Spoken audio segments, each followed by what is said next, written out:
السلام عليكم ورحمة الله وبركاته، والصلاة والسلام على رسول الله صلى الله عليه وسلم. صوت قطرات مسمومة تسقط في الكوب، ويد رفقة ترتجف وهي تضع السم لضرتها سولار في العصير لتنهي وجودها للأبد. تتراجع رفقة بخطوات متسارعة إلى الخلف، وتغادر الغرفة وعيناها تراقبان المكان للتأكد من أن أحداً لم يلمحها. يدخل الطفل شاهين الابن الوحيد للسلطان إلى القاعة خالياً من التعب والعطش، باحثاً عن أي شيء يروي ظمأه. يتقدم شاهين نحو الطاولة دون تفكير، ويرفع الكوب المسموم بكلتا يديه الصغيرتين ليشربه دفعة واحدة حتى النهاية. تعود رفقة إلى الغرفة بابتسامة نصر للتخلص من الكوب الفارغ، لكن جسدها يتصلب فجأة وتتسع عيناها برعب قاتل. ترى ابنها الوحيد شاهين ملقا على الأرض غائبا عن الوعي، والكوب الفارغ يتدحرج بجانبه ليدرك قلبها الكارثة. تصرخ رفقة بأعلى صوتها وهي تشثو على ركبتيها، وتلطم وجهها ندما على فخ حفرته لغيرها وسقط فيه قطعة من قلبها. يندفع السلطان باران مقتحما القاعة بعد سماع الصراخ، ليتفاجأ بفلذة كبده ممددا بلا حراك، وزوجته تصرخ بهستيرية. تدخل الضرة سولار خلف السلطان مباشرة، وتنظر إلى الكوب الفارغ وإلى الطفل الصغير، غير مستوعبة أن هذا العصير كان مخصصا لموتها هي. يلتقط السلطان باران بقايا زجاجة السم الصغيرة من الأرض بجانب رفقة، ويوجه إليها نظرة مرعبة كشفت معرفته بالجريمة قبل أن تنطق بكلمة. يقبض السلطان باران على كتف رفقة بقسوة مفرطة وهي تشثو على الأرض، ويرفع وجهها الشاحب لتنظر في عينيه وتواجه الحقيقة. تتلعثم رفقة وتتراجع الكلمات في حنجرتها، وتحرك رأسها يمينا ويسارا في محاولة يائسة لإنكار ما اقترفتها يداها الآثمتان. تندفع سولار برحمة مباغتة وتحتضن رأس الطفل شاهين وتضعه في حجرها، وهي تحاول جاهدة إنقاذه من أثر السم القاتل. يدخل حارسان من حراس القصر يرتديان الدروع النحاسية التاريخية، ويقفان عند مدخل القاعة بانتظار أوامر السلطان الصارمة. يشير السلطان باران بذراعه الضخمة نحو الحراس، ويصدر أمرا حازما بنقل زوجته الأولى إلى غياهب السجن السفلي فورا. يسحب الحارسان رفقة بقوة وهي تتلوى بين أيديهم، وتلتفت برأسها للخلف وتنظر إلى ابنها الممدد نظرة وداع أخيرة. يدخل طبيب القصر العجوز مسرعا، يحمل حقيبته الجلدية المليئة بالترياق والأعشاب الطبية لإنقاذ حياة صغير السلطان. يفحص الطبيب نبض الطفل شاهين بعناية فائقة، وعلامات القلق تكسو وجهه التجاعيد بينما تراقبه سولار بقلب يرتجف. يقف السلطان باران وحيدا يتأمل من نافذة القصر الحجرية الكبيرة، والظلام الدامس يبتلع المملكة بينما يفكر في الانتقام. تكتشف سولار بالصدفة مخطوطة قديمة سرية مخبأة تحت وسادة مخملية لتفتح بابا جديدا من الأسرار لم يتوقعه أحد. تفتح سولار المخطوطة السرية ببطء تحت ضوء شمعة خافتة، لتكتشف كلمات مكتوبة بدم قديم تكشف مؤامرة تعود لسنوات مضت. تقبع رفقة خلف قضبان السجن المظلم البارد، تجلس على مقعد حجري وعيناها معلقتان بالأرض في صمت قاتل يخفي وراءه ندما مريرا. يسكب طبيب القصر العجوز قطرة ذهبية من ترياق نادر في فم الطفل شاهين المستلقي على الفراش، محاولا انتزاعه من مخالب الموت. يفتح الصغير شاهين عينيه الزرقاوين فجأة وينتفض فوق فراشه، مستعيدا أنفاسه بصعوبة بالغة بعد أن أبطل الترياق مفعول السم. تسرع سولار بخطوات مضطربة في ممرات القصر الشاسعة، حاملة المخطوطة بيدها، ممتلئة بالرعب والرغبة في إيصال الحقيقة للسلطان. يجلس السلطان باران على عرشه الخشبي الضخم، والهموم تثقل عاتقه. ينظر إلى الفراغ بقلب مكسوة على ما آلت إليه عائلته. تدخل سولار قاعة العرش وتجثو أمام السلطان باران، وتقدم له المخطوطة القديمة بيدين ترتجفان لتكشف له السر الأعظم. يتناول السلطان باران المخطوطة ويقرأ أسطرها لتتحول ملامحه المتعبة فجأة إلى ذهول مطلق وغضب عارم زلزل أركان المكان. تكشف المخطوطة عن خرائط سرية لأنفاق تحت القصر وختم شمعي أسود لمملكة معادية قديمة تثبت أن رفقة لم تكن تعمل بمفردها. نهض السلطان باران من عرشه كالأسد الجريح ممسكا بقبضة سيفه الحديدي الثقيل معلنا بداية حساب عسير لكل من خان العهد. ينزل السلطان باران السلالم الحجرية المظلمة والمقوسة المؤدية إلى الزنازين السفلية حاملا شعلة نارية تضيء جدران القبو البارد. ترفع رفقة رأسها بذعر شديد عندما يمتد ظل السلطان باران الضخم فوق قضبان زنزانتها المظلمة. يرمي السلطان باران المخطوطة القديمة بقسوة من بين القضبان الحديدية لتسقط مباشرة عند قدمي رفقة وتكشف عمالتها للمملكة المعادية. تسقط رفقة على ركبتيها فوق تراب الزنزانة وتحدق في المخطوطة المفتوحة وقد شل لسانها تماما بعد انكشاف سر الأنفاق الخفية.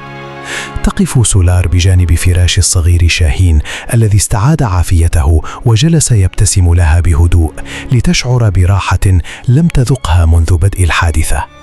يشير الطفل شاهين بيده الصغيرة نحو باب سري خفي يقب خلف سجادة جدارية ثقيلة في غرفة نومه، مؤكدا أنه رأى رجلا يخرج منه.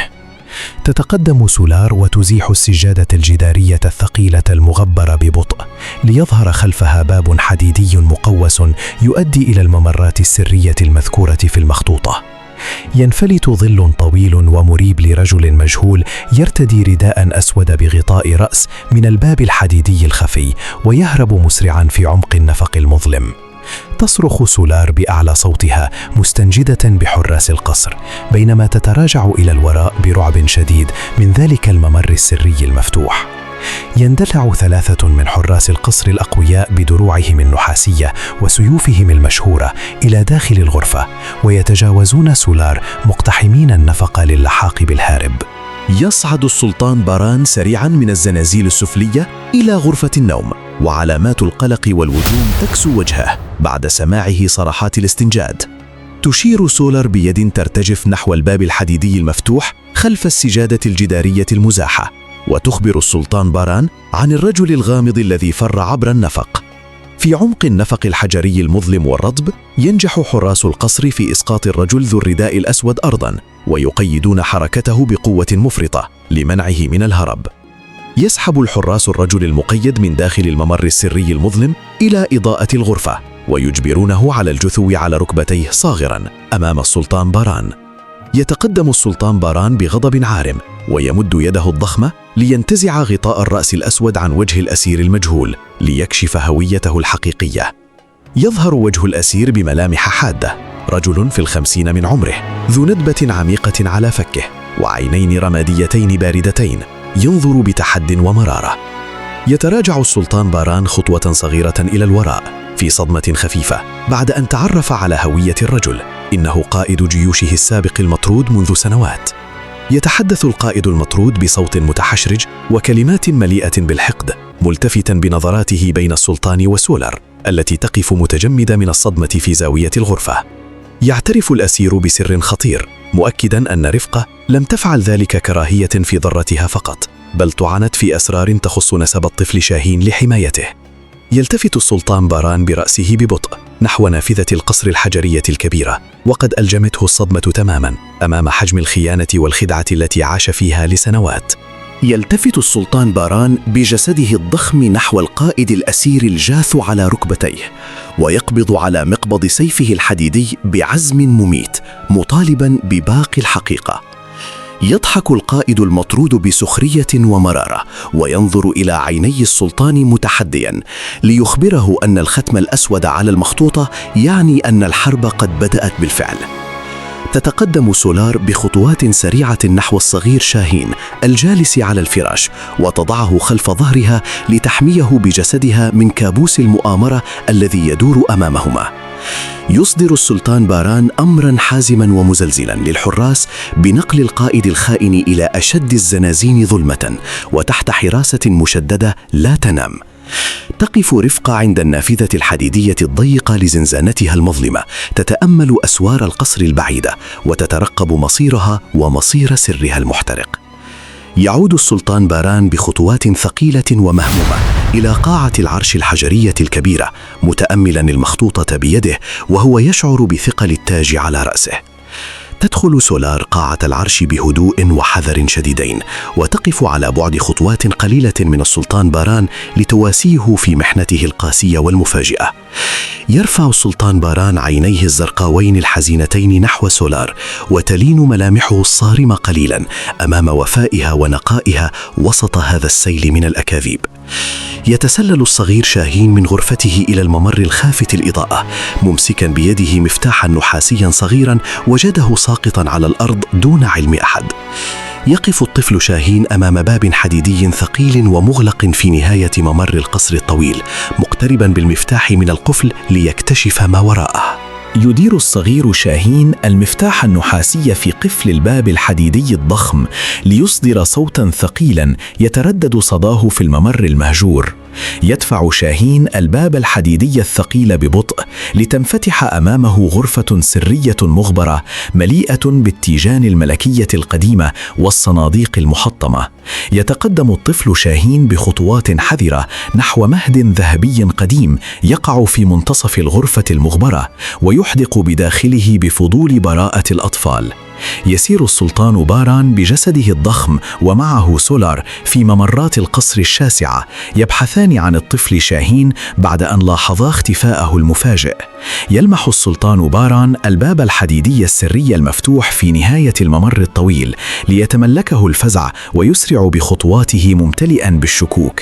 يدخل السلطان الغرفة السرية ليجد ابنه شاهين واقفا يمسك بيده قلادة فضية قديمة عثر عليها داخل المهد الذهبي المنسي. يتناول السلطان باران القلادة الفضية القديمة من يد ابنه الصغير برفق، لكن يديه الضخمتين تبدأان بالارتجاف بشكل ملحوظ.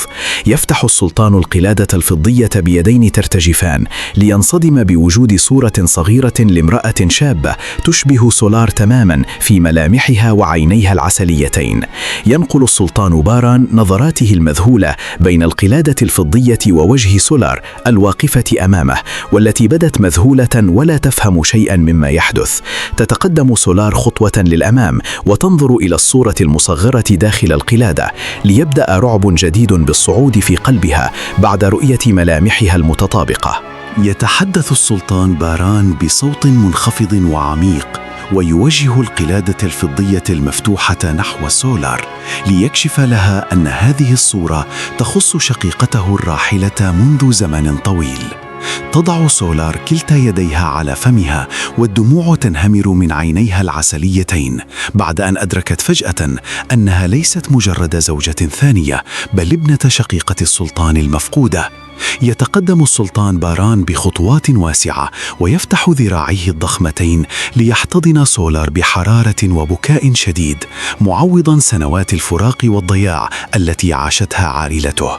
يقف الصغير شاهين بجانب المهد الذهبي القديم، يراقب هذا العناق العائلي المؤثر، وارتسامات الفرحة والبراءة تملأ وجهه الصغير بعد زوال الخطر.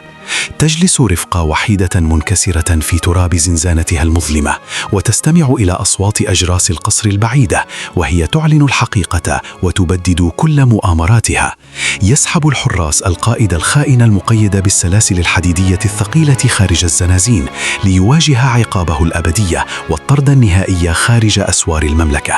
يقف السلطان باران في قاعة العرش الكبرى بكامل هيبته، ويوقع مرسوما ملكيا جديدا يضمن حقوق سولار ويعيد ترتيب شؤون القصر. تمسك سولار بيد الصغير شاهين برفق وحنان شديدين، ويسيران معا نحو ساحة القصر الخارجية لتبدأ صفحة جديدة مليئة بالأمان والسلام.